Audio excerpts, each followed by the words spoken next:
日本呢是终于给我们带来了一个好消息，真的是众望所归，就是他们的海产品呢现在已经滞销如山。日本高层呢想出了2大神招，为的就是赶紧打开销路。自从8月24号日本向大海排放核污水以来，日本的这一行为遭到了全世界的一个强烈谴责。与此同时呢，我们也全面禁止日本的一个海产品进口。这样一来呢，日本的海产品呢出口受到一个严重影响，仓库里面呢已经是不堪重负，再不处理呢，日本的那些海产品加工企业将会面临倒闭啊！面临这一严重的一个危机呢，日本政府想到了什么样的一个损招呢？到底能不能解决当前的一个问题呢？他们想到的第一个办法就是扩大内需，办法是好的啊，但国内的群众呢确实不买账。自从核水排放之后呢，日本的民众对复杂的一个海鲜也是避而远之，于是呢，他们就采取那种强制手段，让国内的自卫队先来消化。不仅如此，他们为了宣扬这些海鲜是无毒无害的，还打算将这些海鲜呢定向的供应到中小学食堂。这真的是应了那句老话啊，只要思想不滑坡，办法呢总比困难多。正当他们准备实施这一方案时，学生的家长和教务部门呢就闹翻了，结果呢这个扩大内需的计划呢就这么流产了。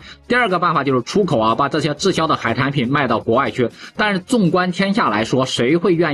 有谁愿意干这个冤大头的事呢？首先他们想到的就是他们的干爹美国，但是美国最近也放出风声，学习中国的一个做法，也停止了进口日本的一个海产品。看来美国这个干爹呢也只是嘴上说支持，实际上呢也不怎么靠谱啊。这时呢他们就想到了韩国，之所以想到韩国呢，这是因为韩国呢自始至终都在支持日本的一个核污水排海，而且呢在公共场所一旦表示日本海鲜呢是无毒无害的，对不对？但是韩国的民众却不吃你这一套，自己国家的一个海产品都滞销了，游行示威呢那是一波接着一波，抗议的声音不断。看来呢指望韩国也是不现实的，只能依靠国内的铁杆来支持菜农了。虽然说菜农呢也曾经多次公开场合呢为日本的海鲜站台，说日本海鲜大大的好，多吃几口呢对身体有益，也确实呢从日本进口了几瓶，但终究呢是杯水车薪啊，解决不了日本这个大难题。本来就是有毒有害的一个海鲜，日本国内呢多次出现了吃福岛的一个海鲜紧急送医的一个案例，现如今你日本还打算把这些害人的东西卖给谁？以我看呢，你就是白送人也没有人敢要吧，真的是善恶终有报，